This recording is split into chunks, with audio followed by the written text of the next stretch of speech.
प्रणाम दर्शकों, हमारे देश में समलैंगिक संबंध को अपराध मानने वाली धारा 377 को 6 सितंबर 2018 को खत्म कर दिया गया है। सुप्रीम कोर्ट के निर्णय के अनुसार अब वयस्क व परिपक्व लोगों द्वारा अपनी इच्छा से बनाया गया समलैंगिक संबंध अब अपराध नहीं माना जाएगा। यह निर्णय भारत के मुख्य न्यायाधीश दीपक मिश्रा की अध्यक्षता में बनी खंडपीठ द्वारा लिया गया है। लेकिन आपको जानकर हैरानी होगी कि यह सब सिर्फ कलयुग ही नहीं बल्कि इससे पहले भी हुआ करता था। समलैंगिक संबंध का उल्लेख हमारे ग्रंथों, पुराणों व शास्त्रों में साफ तौर पर किया गया है। हमारे शास्त्रों में कई ऐसी कथाएं हैं जिनमें इन सभी बातों का उल्लेख है। देखा जाए तो कलयुग से पहले भी समाज काफी परिपक्व था। उनके अनुसार भी लैंगिक वर्जनाओं को गलत नहीं समझा जाता था। आइए इनसे जुड़ी कुछ कथाओं के बारे में जानते हैं जो कि हमारे शास्त्रों में मिलती हैं। पौराणिक कथाओं में अप्राकृतिक संबंधों को लेकर कई कथाएं प्रचलित हैं और कथाओं में इन चीजों को अपराध की दृष्टि से नहीं बताया गया है। आपको बता दें कि हमारे धर्मग्रंथों में कहा गया है कि सृष्टि में सिर्फ ब्रह्म ही पुरुष है। इनके अलावा सृष्टि में दिखने वाले जीव जंतु प्रकृति स्वरूप है, यानी कि स्त्री है। वहीं गरुड़ पुराण के अनुसार हर व्यक्ति मृत्यु होने के बाद पितृ हो जाता है और पितृ यानी पुरुष रूप होता है। चाहे वो स्त्री हो या पुरुष, सभी पितर हो जाते हैं। क्या आप जानते हैं बुध ग्रह का जन्म कैसे हुआ था? 19वीं शताब्दी में कर्नाटक के प्रसिद्ध म्यूजिक कंपोजर मुथुस्वामी दीक्षितर ने अपने ग्रंथ नवग्रह कीर्ति में बुध ग्रह को नपुंसक ग्रह बताया है। लेकिन पुराणों के अनुसार बताया गया है कि एक दिन बृहस्पति की इच्छा हुई कि वे स्त्री बने। वे ब्रह्मा के पास पहुंचे और उन्हें अपनी इच्छा बताए। सर्वज्ञाता ब्रह्मा ने उन्हें मना किया। ब्रह्मा ने कहा कि तुम समस्या में पड़ जाओगे, लेकिन बृहस्पति ने जिद पकड़ ली तो ब्रह्मा ने उन्हें स्त्री बना दिया। रूपमती स्त्री बने घूम रहे गुरु पर चंद्रमा की नजर पड़ी और चंद्रमा ने गुरु का बलात्कार कर दिया।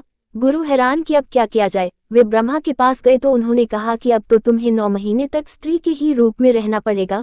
गुरु दुखी हो गए। जैसे तैसे 9 महीने बीते और बुध पैदा हुए। बुध के पैदा होते ही गुरु ने स्त्री का रूप त्यागा और फिर से पुरुष बन गया।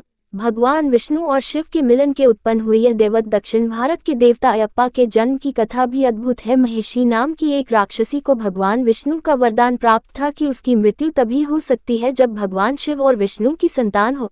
इस असंभव वरदान को पाकर वह अत्याचारी हो गई। सागर मंथन के बाद भगवान विष्णु ने जब मोहिनी रूप धारण किया तो भगवान शिव मोहिनी पर मोहित हो गए और इससे अयप्पा का जन्म हुआ। उसके बाद अयप्पा ने महिषी नाम की राक्षसी का वध कर दिया। ऐसे 2 पुरुषों के मिलन से पैदा हुए थे यह राजा।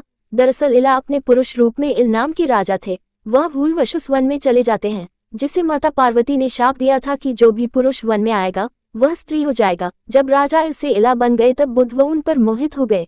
इल और बुध के संबंध से राजा पुरुरवा का जन्म हुआ। यहीं से चंद्रवंश की शुरुआत हुई। इल से इला बनने की कहानी एक उदाहरण मात्र है। धर्मग्रंथों में ऐसे कितने ही घटनाक्रमों का जिक्र किया गया है जहां स्त्री से पुरुष और पुरुष से स्त्री बनने का प्रसंग आया है। नारद जी को भी लेना पड़ा था स्त्री देवी। भागवत पुराण के 6ठे स्कंद में एक कथा में बताया गया है कि देवऋषि नारद को खुद पर बहुत अभिमान हो चुका था, इसलिए उनका अभिमान खत्म करने के लिए श्री विष्णु ने उन्हें कहा कि वे जाकर कन्नौज के सरोवर में डुबकी लगाएं। नारद जी ने जब डुबकी लगाई तो उनके बाहर आने पर वे स्त्री बन चुके थे। लेकिन जब वे बाहर निकले और स्त्री रूप में थे तो वे सब कुछ भूल चुके थे कि वे वास्तविक स्वरूप में क्या थे। उसके बाद तालध्वज नाम के राजा उनको देखकर मोहित हो गए और उनसे विवाह कर लिया। नारद जी कई बच्चों की माता बनते हैं और एक युद्ध में इनके सभी बच्चे मारे जाते हैं। इसके बाद उन्हें बहुत दुख होता है और वे रोने लगते हैं। इसे देख भगवान विष्णु उन्हें फिर अपने स्वरूप में ले आते हैं और उन्हें माया का ज्ञान समझाते हुए कहते हैं, इसे ही माया कहते हैं। तो दोस्तों